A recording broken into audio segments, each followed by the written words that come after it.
প্রিন্সিপালে আমরা এটাকে মেজার করি, আছে কি নেই বা কত পরিমাণে আছে সেটা আমরা দেখি। সেটা আমরা এরপরে একটু বোর্ডে যাব, সেখানে গিয়ে দেখব। তাহলে আমরা দেখলাম আমাদের হাতে একটা প্লেট আছে, সেই প্লেটে আমরা কি কি নিতে পারি, সেই প্লেটটা কি হয়, সেই প্লেটে আমরা কোনো একটা প্রোটিনকে ইমোবিলাইজ করতে পারি, আটকে রাখতে পারি। সেই প্রোটিন হতে পারে কোনো অ্যান্টিজেন বা অ্যান্টিবডি। কি করে আটকে রাখবো? সেই প্রোটিনটার এগেনস্টে একটা অ্যান্টিবডি লাগবে, যেটা এই ওয়েলে আটকে থাকে। ঠিক আছে, এরপরে যেটা করতে হবে যে আমরা স্যাম্পেল নেব। কি কি লাগবে আমাদের? এই যে কিটটায় কি থাকে? প্লেট থাকে, স্ট্যান্ডার্ড সলিউশন থাকে, যেটা আমরা মাপবো তার স্ট্যান্ডার্ড সলিউশন থাকে। এছাড়া আমাদের স্যাম্পেল নিতে হবে। স্যাম্পেল দেওয়ার পরে আমাদের কনজুগেট লাগবে, অর্থাৎ অ্যান্টিবডি উইথ এনজাইম কমপ্লেক্সটা লাগবে, এবং সবার শেষে সাবস্ট্রেট দিতে হবে। এবং সাবস্ট্রেট দেওয়ার পরে যখন কালার চেঞ্জ হবে তখন কালারটা স্টপ সলিউশন লাগবে।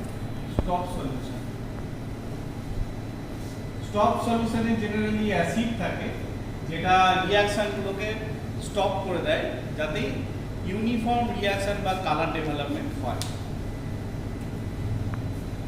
এই জিনিসগুলো লাগবে। এটার সাথে একটা মেশিন লাগবে, যে মেশিনটায় এরকম একটা বক্সের মতো মেশিন, যেখানে প্লেটটা দেওয়া হবে এবং এখান থেকে লাইট পাস করানো হবে। এখানে প্লেটগুলো থাকবে, লাইটটা নিচ থেকে উপরে যাবে, আর এখানে একটা ডিটেক্টর থাকবে। সেই ডিটেক্টরে কতটা লাইট অ্যাবজর্ব হলো বা ওডিটা আমরা মেজার করব।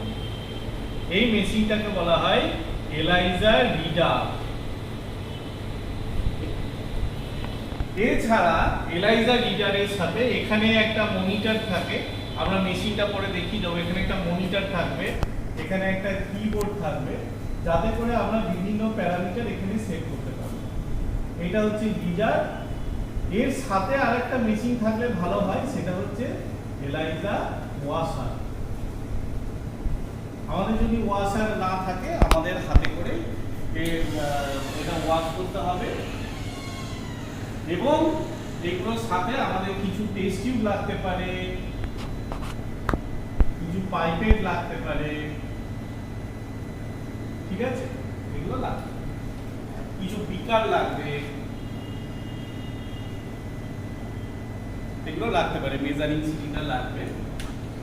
তো what is the principal of the test? The principal of the test is, first আমরা যেটা পাচ্ছি যে কিছু ইমোবিলাইজ অ্যান্টিজেন বা অ্যান্টিজেনকে আমরা আটকাতে হবে।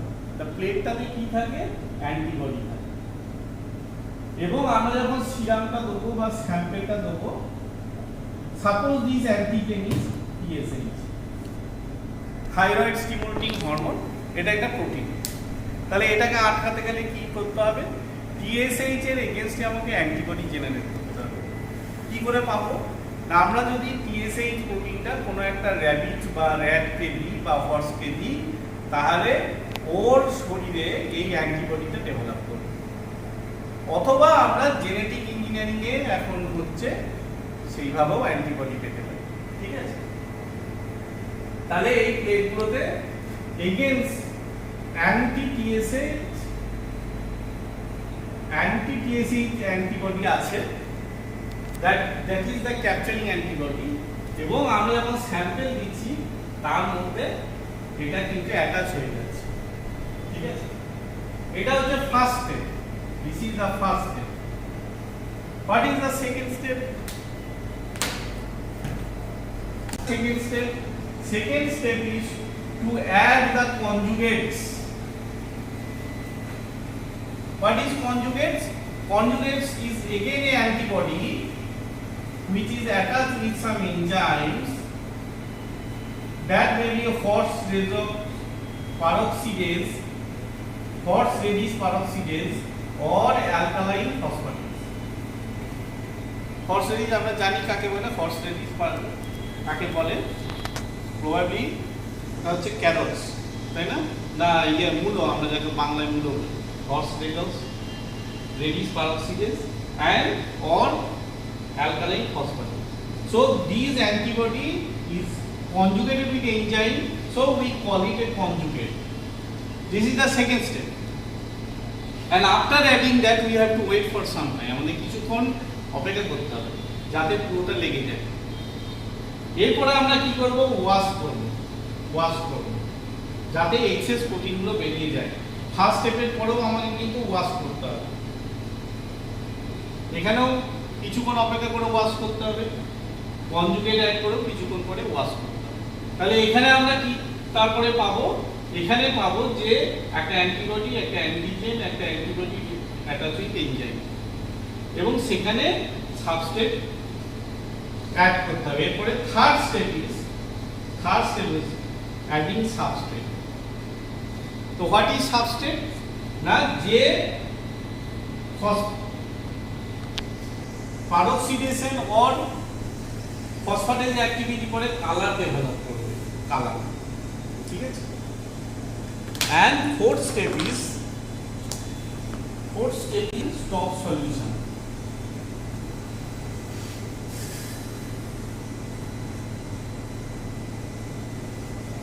Stop solution, then all reaction, যতগুলো রিঅ্যাকশন চলছিল সেটা স্টপ হয়ে যাবে এবং এটা একটা কালার চলে আসবে, সামটাইমস ইয়েলোইশ কালার চলে আসবে। তখন আমরা কি পাবো? আমরা এই বিভিন্ন স্যাম্পল, আর এখানে হয়তো standard 1 2 to standard 6। What is the standard? Known concentration.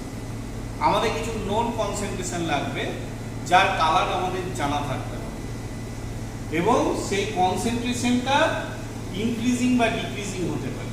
Suppose we may start with 0, then 0.25, then 0.5, then 10, then 25, then 50। এরকম বিভিন্ন কনসেন্ট্রেটেড অ্যান্টিজেন থাকতে পারে, এবং তাদের কালারটা আমরা একটা গ্রাফে প্লট করব। কম্পিউটারের দিকে একটা গ্রাফ তৈরি হবে, এটাকে বলে স্ট্যান্ডার্ড কালার অফ এলাইন। এখানে কনসেন্ট্রেশন থাকবে, ইনক্রিজিং কনসেন্ট্রেশন, আর এখানে ওডি থাকবে, এরকম একটা গ্রাফ হবে। এই 6টা বা 7টা স্ট্যান্ডার্ডের পরে আমাদের এখানে স্যাম্পল থাকবে, সেইখানে আমরা কোনো একটা জায়গায় ভ্যালুটা পাবো এবং ক্যালকুলেট করব। এইভাবে আমরা যে কোনো হরমোন হোক, কোনো ভাইরাল অ্যান্টিজেন বা অ্যান্টিবডি হোক, কোনো টিউমার মার্কার হোক, তাদের কোয়ালিটেটিভ বা কোয়ান্টিটেটিভ। আচ্ছা, তো এলাইজা খুব পপুলার হয়ে গেছিল, কারণ এলাইজা দিয়ে অনেক কিছু আমরা প্যারামিটার পাচ্ছিলাম, অনেক ডায়াগনোসিস হচ্ছিল, যেমন হাইপোথাইরয়েড, হাইপারথাইরয়েড, হাইপার প্যারাথাইরয়েড, হাইপোপ্যারাথাইরয়েড, বিভিন্ন টিউমার্স, যেমন ধরো প্রস্টেট ক্যান্সারের প্রস্টেট স্পেসিফিক অ্যান্টিজেনটা বেড়ে যায়। তারপরে তোমার ওভারিয়ান বিভিন্ন টিউমারের অনেক প্রোটিন রক্তে চলে আসে, যেমন CA-125, কখনো কোলন ক্যান্সারে কিছু প্রোটিন চলে আসে, CA, এগুলো স্ক্রিনিং করতে সুবিধা হয়, না হলে খুব টিউমারটা বেড়ে যেতে পারে, এবং পরে যদি আমরা আইডেন্টিফাই করি তাহলে যেটা হবে যে তার ট্রিটমেন্ট হতে দেরি হবে। তার জন্য আমাদের লক্ষ্য থাকে যে রক্তে যদি কোনো মার্কার বেড়ে থাকে এবং সেটা যদি ডিটেক্ট করা যায়, তাহলে আর্লি ডিটেক্ট হলে, আর্লি ট্রিটমেন্ট হলে তার প্রগনোসিস ভালো হবে, তাড়াতাড়ি সেরে যাবে। তার জন্য এই মেথডটা খুব পপুলার হয়ে গেল, এবং এর অনেকগুলো মডিফিকেশনও চলে এলো। মডিফিকেশনের মধ্যে কখনো আমরা অ্যান্টিজেন দেখি, আবার কখনো অ্যান্টিবডিও দেখতে পারি। যদি আমরা অ্যান্টিবডি দেখি তখন কী করতে হবে আমাদের? যে আমাদের তখন ধরো হেপাটাইটিস বি এর প্রথম দিকে ফার্স্ট ফেজে কি হয়, অ্যান্টিজেন থাকে, তারপরে সেকেন্ড ফেজে যদি সে রিকভারি করে যায় তার ব্লাডে কিন্তু অ্যান্টিবডি চলে আসে। তাহলে antibody presence is sign, good sign. এবং পেশেন্টে রিকভার করছে কিনা তাহলে দেখতে হবে। কিন্তু অ্যান্টিবডি আমি তাহলে ফিক্স করবো কি করে? অ্যান্টিবডি ফিক্স করতে গেলে কিন্তু আমাকে তখন এখানে অ্যান্টিজেন বা সিনথেটিক প্রোটিন নিতে হবে। সিনথেটিক প্রোটিন, কেন সিনথেটিক প্রোটিন নিতে হবে? কারণ আমরা ভাইরাসটাকে নিতে পারি না, ভাইরাস হচ্ছে ইনফেকশাস, ভাইরাসটা বিপদ আছে। তার জন্য আমাদের জেনেটিক ইঞ্জিনিয়ারিং এ যে ভাইরাসের যে প্রোটিনটা সেটা আগে নিতে হবে, তারপরে যদি আমি স্যাম্পেল দিই তখন এখানে অ্যান্টিবডিটা অ্যাটাচ হবে, তখন অ্যান্টিবডিটা অ্যাটাচ হবে। তাহলে এই অ্যান্টিবডিটা কি হলো? এই অ্যান্টিবডি হলো অ্যান্টি হেপাটাইটিস অ্যান্টিবডি। অ্যান্টিজেনের অ্যান্টিবডিটা আমাদের তখন সিরামে চলে এসেছে। সেটা হতে পারে অ্যান্টিবডি জি বা প্রথমে আসে এম তারপর আসে জি, এছাড়াও অ্যান্টিবডি ই থাকতে পারে, এ থাকতে পারে। তাহলে এখানে এটা অ্যাটাচ হলো। এবার এটা আমি ডিটেক্ট করব কি করে? এটা ডিটেক্ট করার জন্য আরেকটা অ্যান্টিবডি লাগবে। এই অ্যান্টিবডি আমি কোথায় পাবো? Anti human antibody, anti human species antibody. এটা আমরা পাবো যে আমাদের সিরাম যদি কোনো অ্যানিমেলের শরীরে দিয়ে দেওয়া হয়, যেমন সেটা র্যাবিট হতে পারে, হর্স হতে পারে, তাহলে আমাদের এগেইনস্ট অ্যান্টিবডি তৈরি করবে এবং সেই অ্যান্টিবডিতে যদি আমরা কোনো এনজাইম ট্যাগ করে দিই তাহলে কি হবে? তাহলে আমরা এই প্রসেসে আমরা পেতে পারি। ঠিক আছে, এরকম বিভিন্ন রকম মডিফিকেশন চলে এলো যে আমরা অ্যান্টিবডিটা এখানে ডিটেক্ট করলাম। ঠিক আছে, কখনো এটাকে ট্রিপল স্যান্ডউইচ এলাইজা বলা যেতে পারে। আরেকটা মডিফিকেশন কি এলো? ইমিউনোরেডিওমেট্রিক অ্যাসিড, ইমিউনোরেডিওমেট্রিক অ্যাসিড।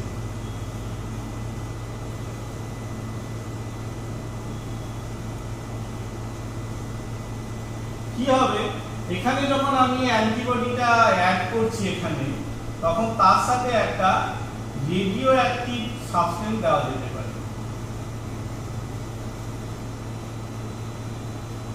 ঠিক আছে, এবং রেডিও অ্যাক্টিভ সাবস্টেন্সটা কতখানি অ্যাটাচ হয়েছে তার উপরে আমরা রেডিও অ্যাক্টিভিটিটা মেজার করতে পারি।